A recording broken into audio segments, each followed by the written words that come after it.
Sports gambling has caught fire in Western PA as sports-savvy fans are now taking to the casinos and phone apps to make bets on games. There are thousands of potential bets available 24 hours a day. But where some praise the ability to get to all of those bets and the tax dollars, others see danger. Andy Sheehan takes us inside this new world of gambling. As the Steelers take the field on this recent Monday night, a different kind of game is already in full swing a few hundred yards away. At the Rivers Casino Sportsbook, it's not necessarily whether your team wins, it's whether they cover the spread. And the Steelers are 2-touchdown favorites. I like the Steelers. I like them to cover. It's a big spread tonight. It is a big spread, but I think they'll be fine. The firewall that once stood between pro sports and gambling has come down, and sports betting in Pennsylvania is becoming an inferno. In September, bettors wagered $194 million in the state, up 78% from the month before, much of it here at the Rivers. It really electrifies the center of the casino here because everyone has a couple dollars on the game, and it's a whole new way of watching it. It's a whole new experience here at the Rivers, but as busy as this scene is, the real action in terms of numbers is on the phone. 3 of every 4 bets are placed electronically on one of the new sports gaming apps available for download on your phone.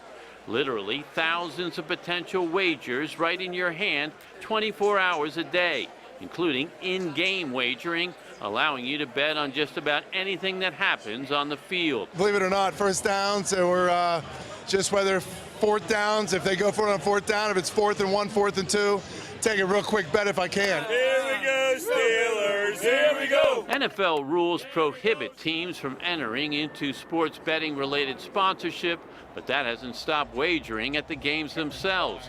Fans in the stands on their iPhones and Samsungs betting on what might happen next. It definitely adds to the excitement a little bit, you know what I mean? But to others, the easy access to all of these betting options sets off alarms. All the in-game betting is what, to me, is so exponentially more dangerous. Because if you make a bet early on a particular game and you lose, then you have that much more time to keep betting to chase your losses. The demographic for sports betting is young and male, guys in their 30s, 20s, and younger who can't handicap a horse or play blackjack, but believe they know which teams will win and cover on Sunday.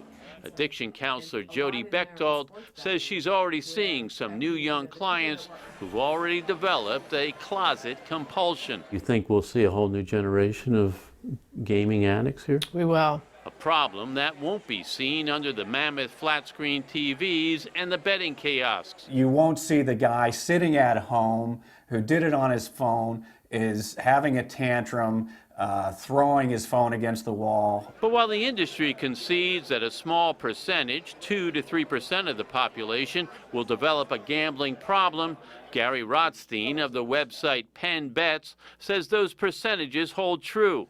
And the home gamer is generally someone who will find an enhancement rather than an addiction. Is going to be the kind of guy who would watch the Steelers anyway, and as long as he's watching them, if he puts $20 on them to win or to cover the point spread or whatever, it's that much more fun for him and that much more interesting. Guys like Eric Gensler. Is this a slippery slope for people? Can it become a problem? Oh, for sure, for sure. I definitely do the best I can to watch what I do, because if not, my wife would kill me. And new gamblers can learn a painful lesson. It's a lot harder than just predicting who will win a game. You'll recall that the Steelers beat the Dolphins by 13 points. The point spread was 14. Meanwhile, the real winner here is the Commonwealth of Pennsylvania. The state's reaping profits that once went to your local bookie. Cash-strapped and facing deficits, it has a brand new stream of revenue that's growing by the day. Andy Sheehan, KDKA News.